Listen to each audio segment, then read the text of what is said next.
na que o teu móvil funciona ben, pensas desfacerte del?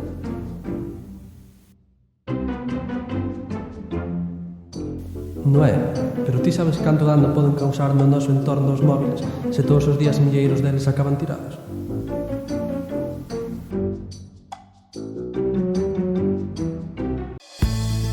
A ver, anualmente, o ser humano tira unha cuarta parte dos móviles existentes.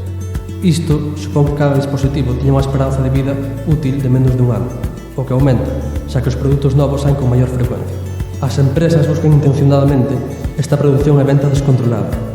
Para isto, empregan técnicas de publicidade atractivas, que insten aos consumidores a ver estas compras innecesarias como prioridades.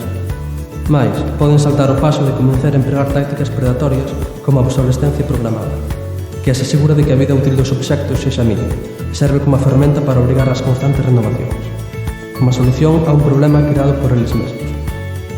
Ademais, o cambio de dispositivo produce que os móviles antigos non vayan a parar a un lugar no que o seu potencial poida ser aproveitado, senón que acaban nun vertedoiro.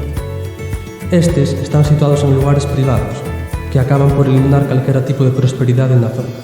Outras alternativas son o uso de vertedeiros en lugares con pouco desenvolvemento, evitando así que poidan crecer e contribuindo a unha centralización das empresas. Outros moitos acaban sendo víctimas do mal civismo, e son arrisados a espazos naturais, como a montes, ríos, lagos. Así que, Noé, se de verdade o teu móvil funciona ben, pensas que desfacerte dele é unha boa idea? Por que non intentar ser o cambio, entón? Aínda que parece imposible, con suficiente presión e axuda, a situación pode cambiar.